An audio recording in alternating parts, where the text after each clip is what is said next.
Grenade হামলা মামলায় আপিলেও বেকসুর খালাস পেলেন তারেক রহমান। ২১ আগস্টের নারকীয় ঘটনার বিষয়ে সিদ্ধান্ত নেওয়ার বার রাষ্ট্রের।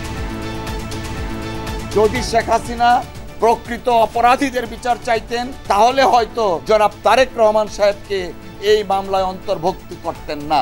আদালত বলেছেন, আর একটা অবজারভেশন ছিল হাইকোর্টের, যে মিনিস্ট্রি অফ হোমকে ডাইরেকশন দিয়েছিলেন যেন এটা প্রপারলি ইনভেস্টিগেট করা হয়। গণহত্যার মামলায় সাবেক আইজিপি মামুনকে জেরা, চার্জশিটভুক্তরা প্রার্থী হতে পারবেন না নির্বাচনে, থাকবে না সরকারি চাকরি। উপদেষ্টা পরিষদে আইন সংশোধন।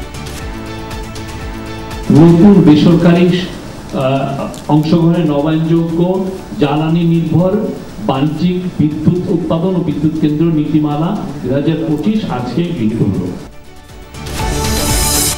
সংস্কারের নামে গণভোটের দাবির সমালোচনা বিএনপি নেতাদের। পিয়ার ধোয়া তুলে নির্বাচন ভণ্ডুলকারীদের প্রতিহত করবে জনগণ। আবার আপনারা ষড়যন্ত্র শুরু করেছেন, এই ষড়যন্ত্র আপনাদের কোনো লাভ হবে না।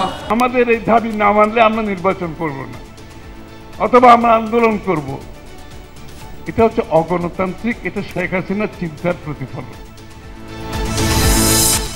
ডাকসুতে উৎসব মুখর প্রচারের মাঝে ষড়যন্ত্রের অভিযোগ অনেকের। জাকসুতেও জমজমাট নির্বাচনী গণসংযোগ, প্রার্থীদের ডোপ টেস্টের কথা জানালো কমিশন। কয়েকজন উপদেষ্টার বিরুদ্ধে ওঠা দুর্নীতি অনিয়মের অভিযোগের তদন্ত করছে টিআই। এখনো নিয়ন্ত্রণে আসেনি অর্থ পাচার।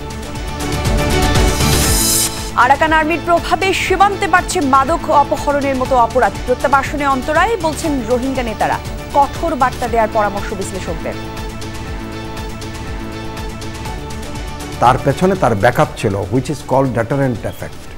আমাদের ডেটারেন্ট এফেক্টটা অবশ্যই তৈরি করতে হবে।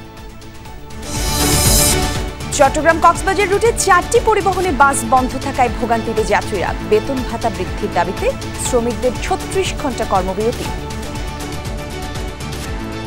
প্রায় 1 ঘন্টা বসে থাকছি, এখন গাড়ি কোনো খোঁজ খবর নাই। গাড়ি না পাওয়ার ফলে মানুষ তীব্র গরমে অসুস্থ হয়ে পড়ছে।